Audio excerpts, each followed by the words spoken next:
आज की कहानी एक ऐसे बिगड़े हुए और घमंडी लड़के की है जो बाप के पैसों पे ऐश किया करता है। माता और पिता दोनों परेशान थे कि अपने बेटे को कैसे सही रास्ते पर लाया जाए, कैसे इसको समझाया जाए, कैसे इसको ज़िंदगी की हकीकत बताई जाए, कैसे लोगों के साथ व्यवहार करना चाहिए, कैसे अपने व्यक्तित्व में सुधार लाना चाहिए। लेकिन जो बेटा था रवि, उसको समझाने का इनके सारे पैतरे फेल हो चुके थे। उसको डांट के, डपट के, मार के, पीट के हर तरीके से इन्होंने देख लिया था। उसके साथ सख्तियाँ भी काफ़ी तरह की कर चुके थे, लेकिन रवि की हरकतें जैसी थी वैसी की वैसी थी। तो कहानी है कैलाश चंद जी की। कैलाश चंद जी एक बड़े व्यापारी थे। औरंगाबाद में एक मदनपुर शहर है, वहाँ पर ये रहा करते थे। पैसे की कोई कमी नहीं थी। और जो मदन लाल जी थे, इन्होंने काफ़ी मेहनत करके ये पैसा कमाया था। और इस तरीके से ये अमीर हुए तो ये ज़मीन से जुड़े हुए थे। इनको पता था मजबूरी क्या चीज़ होती है, गरीबी क्या चीज़ होती है। तो ये हमेशा से लोगों की मदद करने के लिए आगे आया करते थे। हफ्ते में एक दिन इन्होंने ऐसा तय कर रखा था जिस दिन ये जाकर कभी हॉस्पिटल में लोगों की मदद करा करके आ जाया करते थे, कभी मंदिर में जाते थे, वहाँ लोगों की मदद करके आ जाया करते थे, या भी कोई भी दुखी परेशान इंसान इनके पास आता तो उसकी मदद कर दिया करते थे।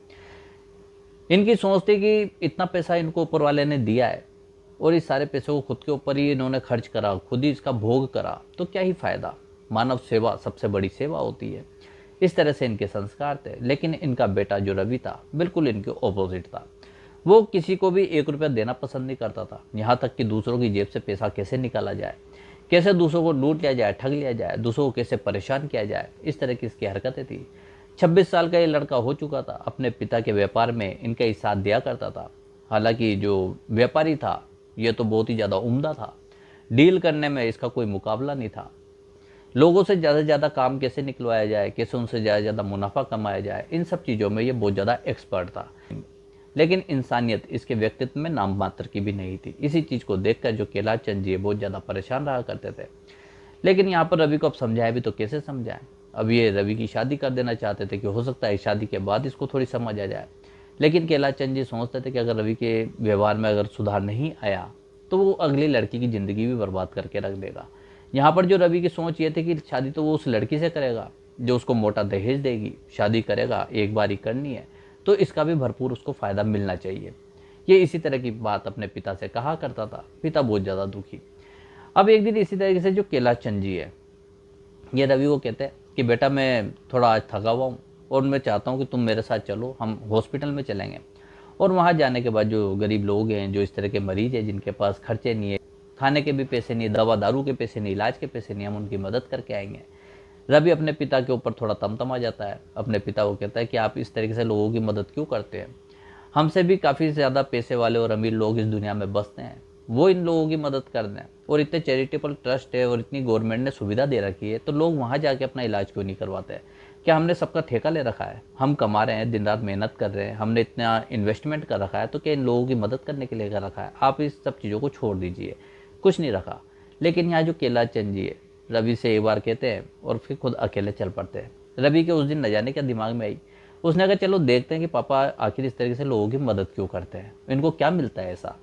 रवि इसी सवाल को अपने दिमाग में लेकर अपने पिता के पीछे पीछे चल पड़ता है। एक बहुत बड़ी महंगी सी सेडान कार इनके पास थी, उसके अंदर ये बैठते हैं। इसके पिता डिग्गी के अंदर कुछ खाने पीने का सामान रखवाते हैं। ड्राइवर गाड़ी चला रहा था, बाप बेटा पीछे बैठे हुए थे और बातें करते हुए जा रहे थे। कैलाश चंद जी अपने बेटे को समझा रहे थे कि बेटा देखो, इंसानियत सबसे पहले होनी चाहिए इंसान के अंदर। दूसरे लोगों की मदद का जो जज्बा है वो इंसान के अंदर होना चाहिए। रवि जो था, इसके ऊपर से ऊपर ये बातें निकल ही रही थी। ये अपने मोबाइल के अंदर ही लगा हुआ था, अपनी धुन में ही चला जा रहा था अपने पिता के साथ, क्योंकि छुट्टी का दिन था, कोई काम था नहीं। अब ये पहुंचते एक हॉस्पिटल में जो मदनपुर में ही था। यहाँ पर जब ये अंदर जाते हैं तो तमाम तरह के गरीब लोग, कोई फर्श पे लेटा हुआ है, कोई स्ट्रेचर पे लेटा हुआ है, कोई किस तरीके से, कोई किस तरीके से। कई तो ऐसे थे जिनके कपड़े फटे हुए थे, कई ऐसे थे जो केमिस्ट की दुकान के बाहर लगे हुए थे, लेकिन उनकी जेब में दवाई लेने के पैसे नहीं थे। कईयों के पास इलाज के पैसे नहीं थे। सब मायूस परेशान इस तरह से, किसी के और मरीज भी इस तरीके के, किसी के बोतल चल रही है, किसी का एक्सीडेंट हुआ है, किसी की तबीयत ज़्यादा ख़राब है। और जो कैलाश चंद जी है, एक एक पेशेंट के जो तमीदार होते हैं, जो उनके साथ अटेंडर बैठे होते हैं, उनसे बात करते हैं कि आप कहाँ से आए हैं, इनको, आपके जो साथ है, इनको क्या हुआ है, इनको क्या तकलीफ़ है, इनका इलाज सही ढंग से चल रहा है या नहीं चल रहा। इस तरीके से 2-2, 5-5 मिनट सबसे वो बात कर रहे थे। जिसको जैसी ज़रूरत होती थी उसकी वैसी मदद ये करते जा रहे थे। रवि इन सब चीज़ों को चुपचाप अपने पिता के साथ चलते चलते देख रहा था। रवि जब इन मरीजों को और इनके साथ बैठे हुए उन लोगों की शक्लें देख रहा था, उनके चेहरे पे जो मायूसी के, हताशा के जो भाव थे, ये रवि के मन में कहीं ना कहीं असर करते जा रहे थे। लेकिन जो इतने सालों से बिगड़ा हुआ लड़का है, जो इन सब चीज़ों को भी मायने नहीं करता, माइंड ही नहीं करता, वो एकदम तो बदल नहीं सकता। पहले तो उसको काफ़ी ज़्यादा घिन भी आ रही थी कि ऐसी गंदी सी जगह पर पिताजी मुझे क्यों लेके आ गए।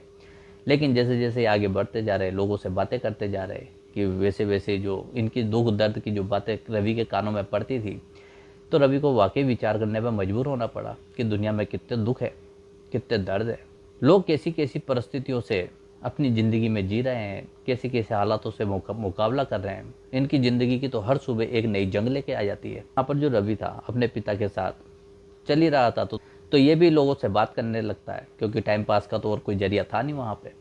तो इसी तरह से दो चार लोगों से ये भी बात करता है, उनके दुख दर्द की बातें जब कहानियाँ ये सुनता है, तो रवि को बहुत ज़्यादा दुख होता है। और इंसान है तो एक इंसानियत का एहसास तो उसके अंदर ऑटोमेटिकली होता ही है। रवि की आंखों में आंसू आ चुके थे लोगों की इस तरह की दुख दर्द की बातें सुनने के बाद। कईयों की तो ज़मीन जायदाद बिक चुकी है, कई रोड पे आ चुके हैं ये खर्चीले महंगे इलाज के लिए। खैर अब क्या कर सकते हैं, ज़िंदगी में तो सबके साथ कुछ ना कुछ तो होता ही रहता है। इसी तरीके से जब ये बात करते हुए आगे बढ़ रहे थे, तो एक लड़की, वो एक 50-55 साल के बुजुर्ग के पास बैठी हुई थी। अपना सिर नीचे किया हुआ था, उसकी स्ट्रेचर जहाँ पर जो बेड था जिस पे जो पेशेंट था वो लेटा हुआ था, उसके बगल में दोनों हाथों को फोल्ड करके अपने सिर को नीचे करके वो सोने की कोशिश कर रही थी, आराम करने की कोशिश कर रही थी। अनायासी जो रवि है उसके पास पहुंच जाता है, वहाँ जाके बोलता उससे कि इनको क्या हुआ है, इनको क्या तकलीफ है। तो जो ये लड़की है जिसका नाम काजल था, ये अपना एकदम चेहरा ऊपर करती है। इसने सोचा डॉक्टर आए होंगे। जैसे ये चेहरा ऊपर करती है तो इसका चेहरा देखते रवि जो था एकदम ठिठक जाता है। उस लड़की की आंखें लाल थी, आंखें आंसुओं से भीग रही थी, मासूम सा चेहरा, बहुत ही खूबसूरत ये लड़की, ब्राउन कलर की आंखें, काले बाल, गोल सा चेहरा, गोरी सुंदर। रवि उसको देखते एकदम ठिठक जाता है, इसके दिमाग का सर्किट उड़ जाता है कि आखिर इससे बात क्या करे। रवि को एकदम होश आता है, वो इस लड़की से पूछता है कि आपके साथ जो है इनको क्या हुआ है। तो जो काजल है वो कहती है इनकी बहुत ज़्यादा तबीयत ख़राब है, इनके लंग्स में इन्फेक्शन हो चुका है और इनका जो इलाज है वो इस हॉस्पिटल में चल रहा है। रवि कहता है कि क्या ये कोई नशा करते थे, कोई बीड़ी सिगरेट या कुछ ऐसा काम करते थे, पीते थे, जिसकी वजह से इनके लंग्स में इन्फेक्शन हो गया है, क्या हुआ है। काजल कहती है कि नहीं, इनके अंदर कोई भी बुरी बात, कोई ऐब नहीं है। एक्चुअली ये ईंट के भट्टे पर काम करते हैं और जो वहाँ की डस्ट है उसकी वजह से इनके लंग्स इन्फेक्टेड हो चुके हैं और यहाँ पर इनका इलाज चल रहा है। तो रवि यहाँ पर काजल से पूछता है कि तुम्हारा नाम क्या है। वो लड़की कहती मेरा नाम काजल है। 24 साल की बेहद ही खूबसूरत ये लड़की थी। रवि इससे पूछता है कि तुम इनकी बेटी हो। तो काजल कहती है कि हाँ बेटी ही मान लीजिए, वैसे ये मेरे मामा है। रवि कहता है कि तुम्हारे मामा, तो इनके बच्चे कहाँ हैं, तुम यहीं अकेली इनकी देख रेख कर रही हो। वो कहती है मैं ही इनकी बेटी हूँ और यही मेरे माता पिता है। रवि को बड़ी हैरानी हुई क्योंकि तुम्हारे मामा के बच्चे नहीं है, इनकी कोई पत्नी नहीं है, तुम्हारी मामी और कोई फैमिली में मेंबर। तो यहाँ पर काजल कहती है कि नहीं साहब, हमारा कोई भी नहीं है, हम दोनों ही एक दूसरे के हैं और इस दुनिया में हमारा कोई भी नहीं है। रवि को अब यहाँ पर जो काजल इसके साथ हमदर्दी होने लगी थी, इसका चेहरा देखकर तो ये पहले ही मंत्रमुग्ध हो चुका था। ये काजल के पास बैठ जाता है, काजल से कहता है कि अगर आपको किसी मदद की ज़रूरत हो तो आप मुझे बता सकते हैं, मैं आपकी हेल्प करने को तैयार हूँ। काजल कहती है आप मेरी क्या हेल्प करेंगे। रवि कहता है आपको अगर पैसे चाहिए तो मैं आपको पैसे दे सकता हूँ, आपको दवाएं चाहिए तो मैं दवाएं दे सकता हूँ, हॉस्पिटल में अगर आपको किसी और फैसिलिटी की ज़रूरत हो तो आप वो बता दीजिए, मैं आपको वो उपलब्ध करा सकता हूँ। काजल कहती है आप हमारी इतनी मदद क्यों करना चाहते हैं, आज तक तो हमारे पास ऐसा कोई आया ही नहीं जिसने इतनी पेशकश की हो, आखिर आप है कौन। रवि कहता है कि मेरे पिताजी हैं, वो सामने वाले पेशेंट के पास जो बैठे हुए हैं, और जो मेरे पिताजी है उनका नियम है, वो हर हफ्ते इसी किसी हॉस्पिटल में या किसी मंदिर में या किसी अनाथ आश्रम में इस तरीके से जाते हैं और वहाँ पर चैरिटी करते हैं। आज मैं पहली बार इनके साथ आया हूँ, तो ये हमारा एक जर्नल काम है, हम हर हफ्ते ये काम करते ही हैं, तो आपकी जो भी मदद हो आप बता सकते हैं, मैं कर दूंगा। काजल कहती साहब बहुत बहुत धन्यवाद, फ़िलहाल तो मेरे पास दवाइयों के पैसे नहीं हैं, आप या तो कुछ दवाइयाँ दिलवा दीजिए या कुछ पैसे दे जाइए। रवि वो पर्चा लेता है और जाता है केमिस्ट की दुकान पे, वहाँ से दवाइयाँ खरीद के ले आता है और काजल को दवाइयाँ देते हुए कुछ पैसे भी उसके हाथ में रख देता है। काजल देखती है कि जो रवि है उसने उसको 5,000 रुपये दिए। काजल एकदम चौंक जाती है, रवि से कहती इतने सारे पैसे आप मुझे क्यों दे रहे हैं। रवि कहता है कि मैंने अभी आपको बताया कि हम इस तरीके से चैरिटी करते हैं, आप ये पैसे रख लीजिए। काजल कहती कि साहब मैं कोई काम धंधा करती नहीं हूँ, मेरी एक जॉब थी वो भी छूट चुकी है और मेरे पास इन पैसों को लौटाने का फ़िलहाल कोई साधन नहीं है, तो मैं आपको ये पैसे थोड़ा समय लग जाएगा वापस लौटाने में। रवि कहता कोई बात नहीं, इन पैसों को लौटाने की ज़रूरत नहीं, आप अपना काम करो, अपने जो ये आपके मामा जी है इनकी सेहत का ध्यान रखो। खैर वो दिन निकल जाता है। रवि और इसके पिताजी कैलाश चंद जी घर वापस आ जाते हैं। घर आने के बाद जो रवि था, दिन भर हॉस्पिटल में जो पेशेंट्स देखे, जो इतने मजबूर उसने लोग देखे, उनके चेहरे इसकी आंखों के सामने घूमते रहे। रात को जब ये सो रहा था तो इसके सपने में काजल ही आई। काजल से ये बातें कर रहा था, काजल को दिलासा दे रहा था, वो रो रही थी। रवि उसको अपने कंधे का सहारा देके चुप करा रहा था। रवि को एक अलग सा एहसास हुआ और आज दिन में जो उसने लोगों की मदद करी, उस मदद करने से जो उसको पीस ऑफ माइंड मिला, जो उसको सेटिस्फेक्शन मिला, ये सेटिस्फेक्शन रवि ने कभी अपनी ज़िंदगी में महसूस नहीं किया था। लाखों रुपए कमाने के बाद भी महसूस नहीं किया था। रवि के दिल में ये चीज़ गहराई तक असर कर चुकी थी। सुबह होती है, रवि और कैलाश चंद जी तैयार होते अपने कारखाने के लिए निकल पड़ते हैं। जब ये कारखाने में पहुंचते हैं तो रवि दिन भर काजल के बारे में सोच रहा था। ये बार बार अपने पिता के केबिन में जाता है, वहाँ जाके उनसे बात तो करना चाहता था कि पिताजी आज फिर हॉस्पिटल चलते हैं, लेकिन इसकी हिम्मत नहीं कर रही थी क्योंकि ये रवि का नेचर नहीं था।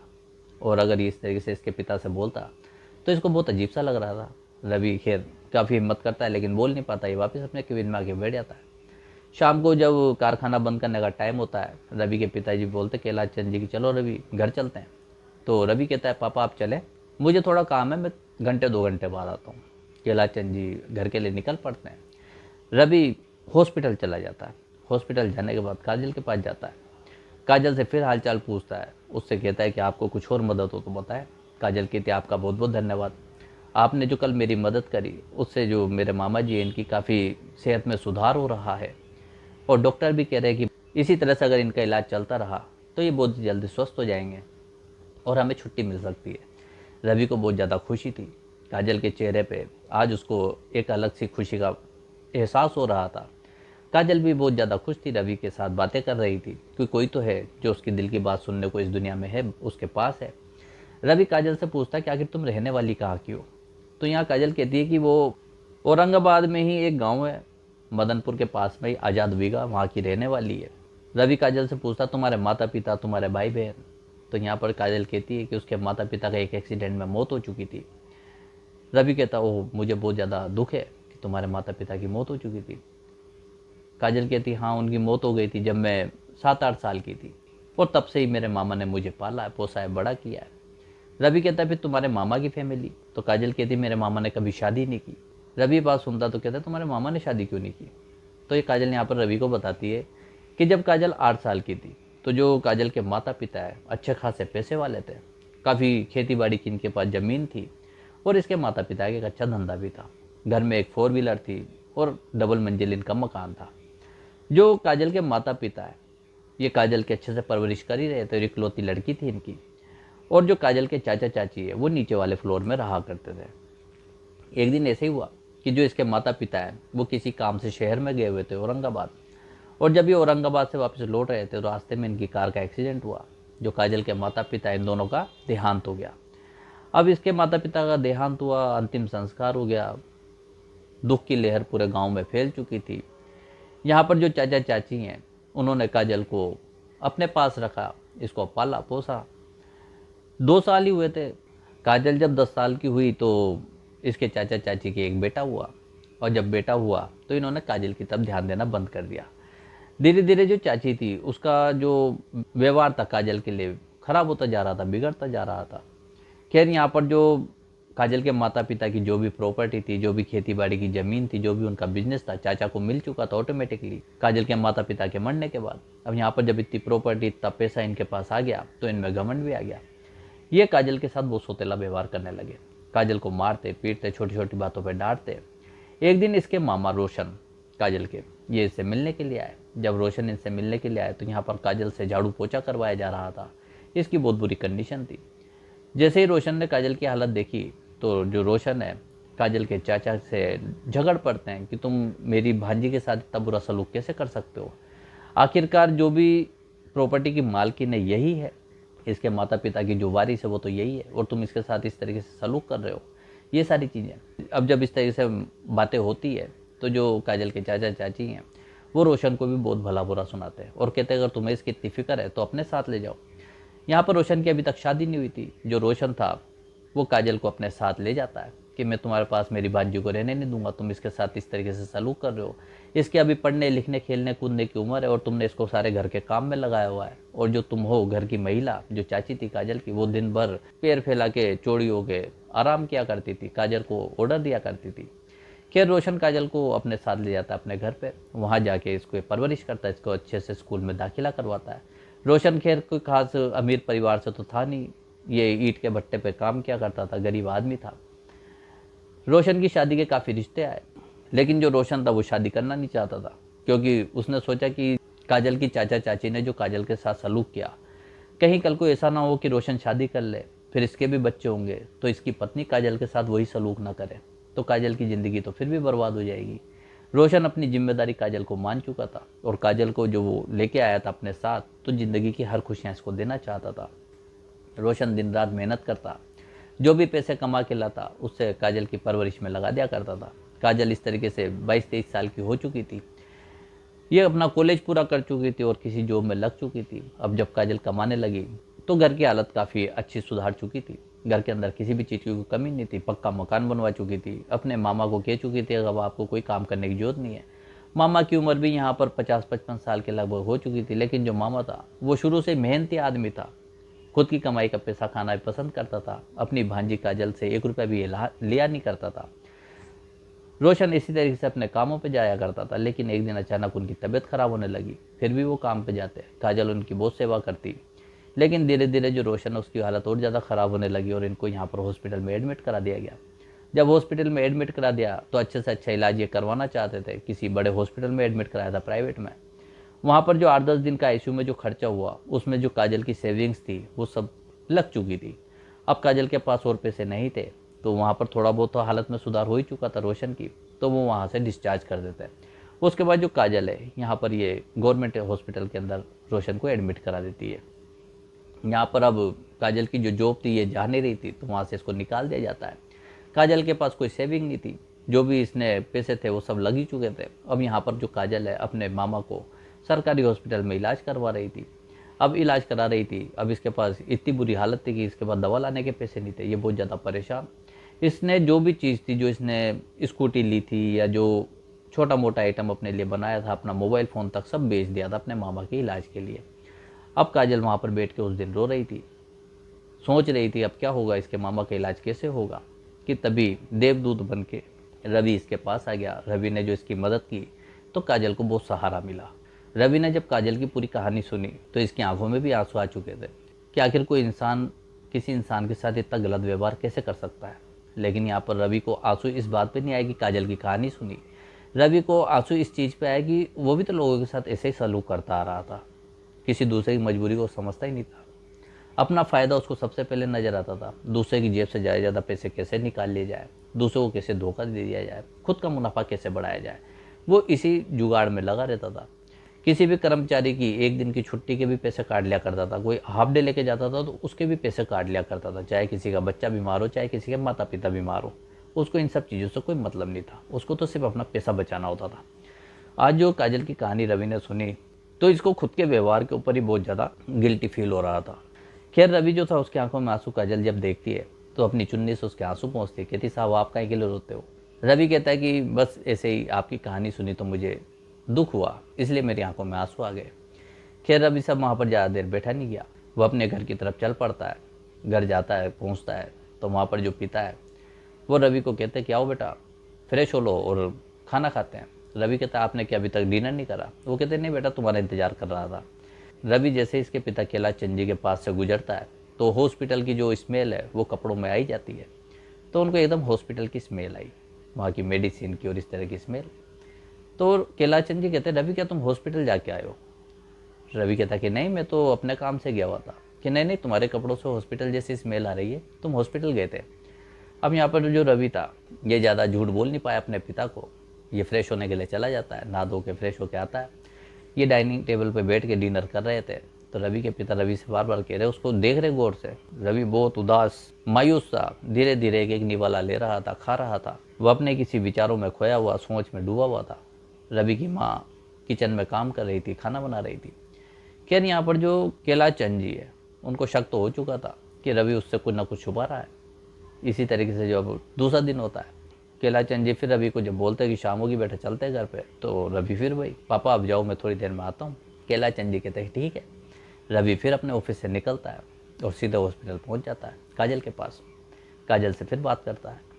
अब यहाँ पर जो केला चंद जी थे वो रवि का पीछा कर रहे थे, वो भी हॉस्पिटल पहुँच जाते हैं। अब ये दूर से देखते हैं कि काजल और जो रवि हैं ये दोनों आपस में बात कर रहे हैं। रवि हंसी मजाक वाली बातें कर रहा है, काजल को हंसा रहा है, उसको गुदगुदा रहा है।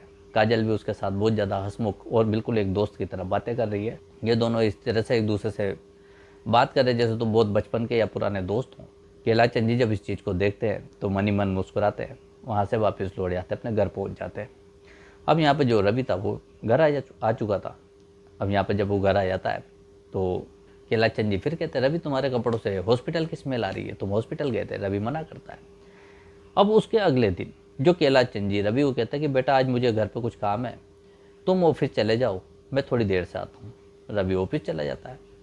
केला चंद जी जो थे वो ऑफिस नहीं जाते। रवि अब शाम के टाइम पे जब हॉस्पिटल जाता है तो देखता है कि जो काजल है और काजल के मामा है वो वहाँ पर है ही नहीं, बेड खाली है। जब इस तरह की चीज़ रवि देखता है तो परेशान हो जाता है।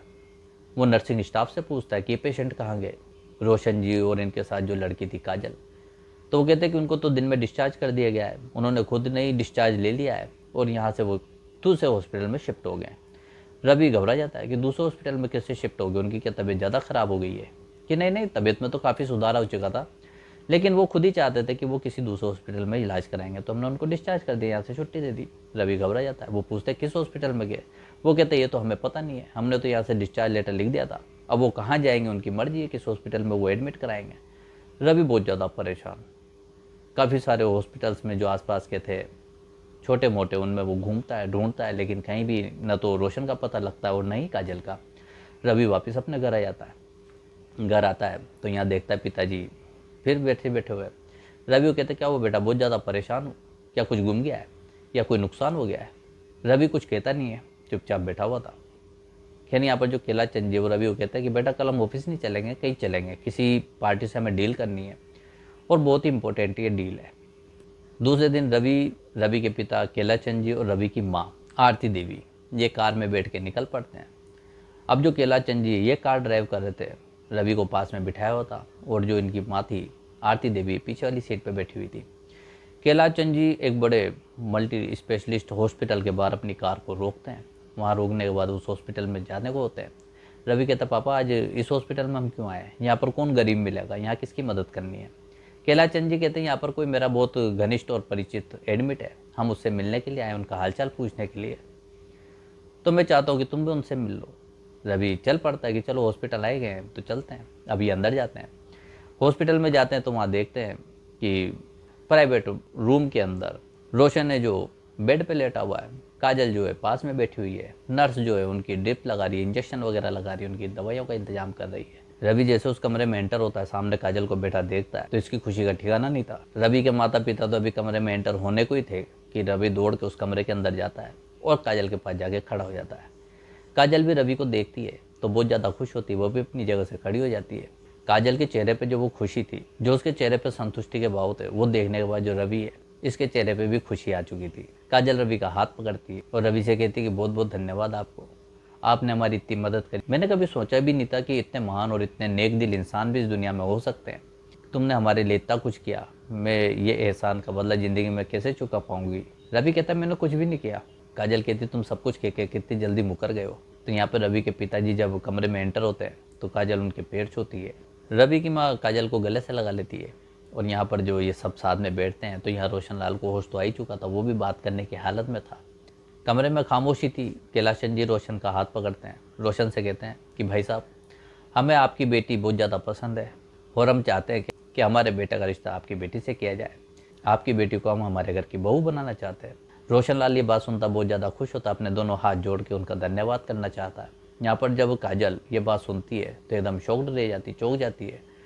उसकी नज़रें नीचे हो जाती है, वो क्या ही बोले। और जो यहाँ रवि था वो एकदम खुश हो जाता है, चहक जाता है। उसको अपने कानों पे विश्वास नहीं था। ये सीधा उठ के अपने पिता के पास जाता है, उनको गले से लगा लेता है, अपनी माँ को गले से लगा लेता है। रवि अपने पापा से कहता है कि पापा आपको कैसे पता कि काजल मुझे पसंद है। कैलाचंद जी कहते हैं बेटा मैं तेरा बाप हूँ, तेरी पसंद नापसंद और तेरी भावनाओं को मुझसे बेहतर कौन समझ सकता है। यहाँ पर जो कैलाचंद जी वो बताते हैं कि बेटा जिस दिन तू ऑफिस से जल्दी निकल गया था तेरा पीछा करते हुए मैं भी उस हॉस्पिटल में पहुंच गया था। तू और काजल दोनों बहुत ही ज़्यादा एक दूसरे से घुल मिल के बातें कर रहे थे।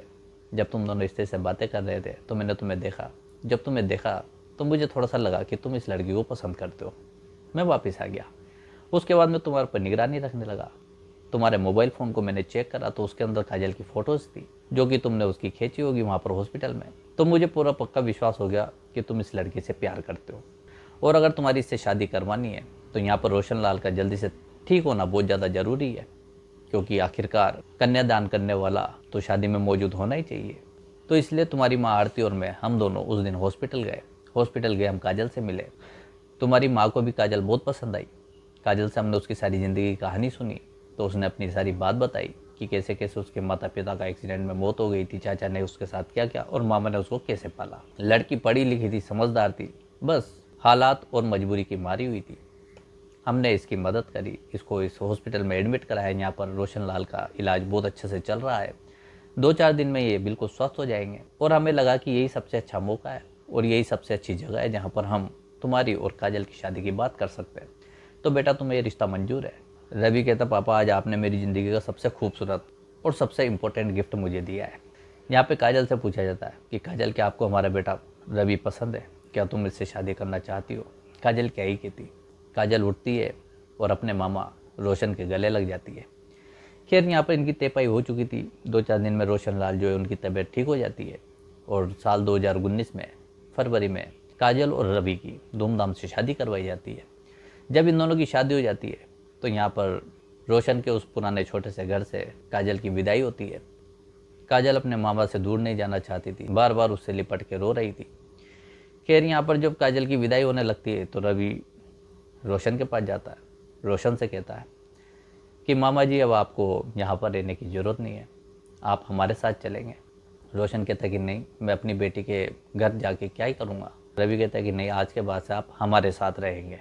आपने अपनी सारी ज़िंदगी मेरी होने वाली पत्नी की परवरिश में, उसकी देख रेख में बिता दी, कभी खुद की खुशियों की, खुद की शादी की फिक्र नहीं करी। तो जिस इंसान ने मेरी पत्नी की इतनी संभाल करी है, उसकी इतनी केयर करी है, मैं उसको इस तन्हा और अकेला कैसे छोड़ सकता हूँ। आज से आप हमारे साथ ही रहेंगे। ये बात सुन के काजल की आंखों से आंसू निकल पड़ते हैं। वो रवि को गले लगा लेती है। रवि भी काजल को अपनी बाहों में कस लेता है कि नहीं, यहाँ पर दोनों कार में बैठते हैं और घर के लिए चल पड़ते हैं। अब इन्होंने एक एनजीओ भी खोल लिया है और उसका नाम रोशन रखा है, क्योंकि जो त्याग, जो समर्पण रोशन ने किया सारी ज़िंदगी का काजल के लिए, वो शायद ही कोई दूसरा कर सकता है। खैर अब जो एनजीओ है उसको रोशन और काजल ही संभाल रहे हैं और जो बिजनेस है कैलाचंद जी और रवि संभाल रहे हैं और ये खुशहाल परिवार अपनी ज़िंदगी को जी रहा है। साल 2026 चल रहा है। आज 7 साल इनकी शादी को हो चुके हैं। काजल और रवि के 2 बच्चे हैं और जैसे माता पिता के संस्कार देर सवेर वो संस्कार बच्चों में भी देखने को मिल ही जाते हैं और जो रवि और काजल के संस्कार है वो इनके बच्चों में देर सवेर देखने को मिल ही जाएंगे। सभी लोगों की मानसिकता इस तरह की हो जाए, सब लोग इंसानियत को सबसे आगे रखें, एक दूसरे की मदद करें, अपना हाथ आगे बढ़ाए। पैसा तो हर कोई कमाता है, लेकिन उस पैसे को खुद के ऊपर ही खर्च कर ले, उस पैसे से अपनी भोग की वस्तुएं, अपनी ही सुख सुविधाओं का इंतजाम कर ले, तो क्या ही फ़ायदा। हमें दूसरों के बारे में भी सोचना चाहिए। कोई मजबूर, कोई बेसहारा, कोई लाचार इंसान अगर नज़र आता है, ज़रूरी नहीं कि पैसे से की जाए। हम उनको भावनात्मक रूप से भी सहारा दे सकते हैं। हम उन्हें कुछ खाने पीने की चीज़ें भी दे सकते हैं। मदद करने के, सेवा करने के कई सारे तरीके होते हैं। इंसान अपने हिसाब से कोई सा भी वो तरीका चुन सकता है। ये थी आज की कहानी और इस पूरी कहानी को सुनने के बाद आपके जो भी विचार हो कमेंट में ज़रूर बताएं। वीडियो अगर आपको पसंद आया तो वीडियो को लाइक, चैनल को सब्सक्राइब करके बेल आइकन जरूर दबा दें। फिर मिलते हैं एक नई कहानी के साथ। वीडियो देखने के लिए बहुत बहुत धन्यवाद।